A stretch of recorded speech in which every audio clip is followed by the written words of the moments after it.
Welcome to our channel. Today we how to log into Workday affiliate program for enterprise HR leads, detailed guide step by step clearly.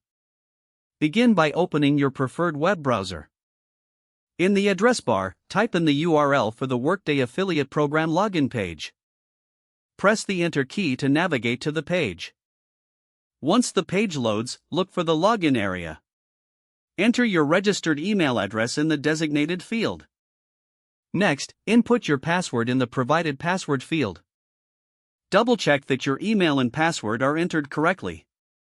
If you have forgotten your password, click on the Forgot Password link. Follow the prompts to reset your password if needed. After entering your credentials, locate and click the Login button.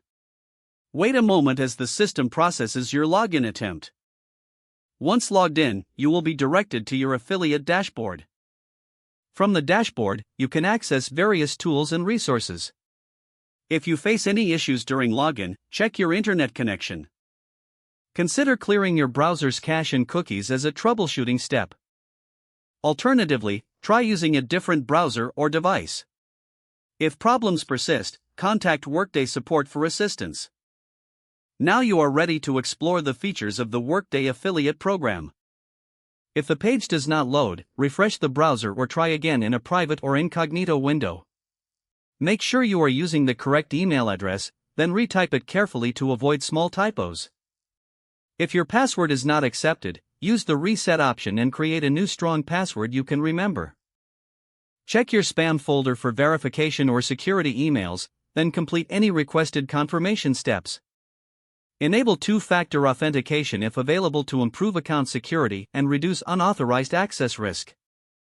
After signing in, review your profile details so your contact information and settings are accurate and current. If you see an error message, note it down and try again after restarting your device and internet connection. Log out when you finish, especially on shared devices, to keep your account and payment information secure. If the page does not load, refresh the browser or try again in a private or incognito window. Make sure you are using the correct email address, then retype it carefully to avoid small typos. Don't forget to like this video and subscribe to our channel for more step-by-step tech guides.